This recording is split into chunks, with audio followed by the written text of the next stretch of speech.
شروع اللہ کے بابرکت نام سے جو بڑا مہربان اور نہایت رحم کرنے والا ہے۔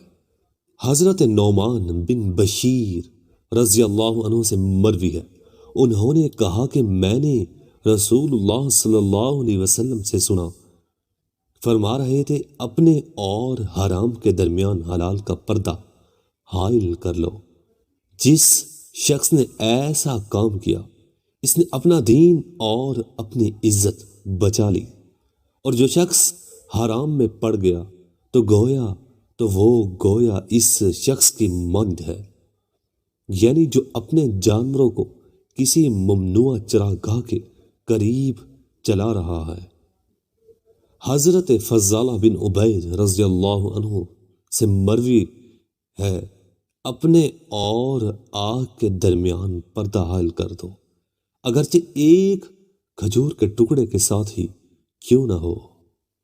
حضرت ابو راشد حبرانی سے مروی ہے، انہوں نے کہا ابو امامہ باہلی نے میرا ہاتھ پکڑا اور کہا رسول اللہ صلی اللہ علیہ وسلم نے میرا ہاتھ پکڑا اور مجھ سے کہا اے ابو امامہ، مومنین میں سے ایسے بھی ہیں جن کا دل میرے لیے نرم ہوتا ہے۔ حضرت انس رضی اللہ عنہ سے مرفوع مروی ہے، جب اللہ تعالیٰ کسی بندے سے بھلائی کا ارادہ کرتا ہے تو دنیا میں اسے جلدی سزا دے دیتا ہے، اور جب اللہ تعالیٰ کسی بندے سے برائی کا ارادہ کرتا ہے تو اس کے گناہ اس پر روک کر رکھتا ہے، حتیٰ کہ قیامت کے دن اسے پوری سزا دے گا۔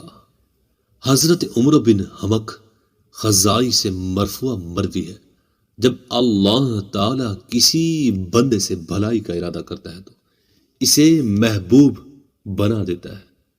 پوچھا گیا یہ اصل سے کیا مراد ہے؟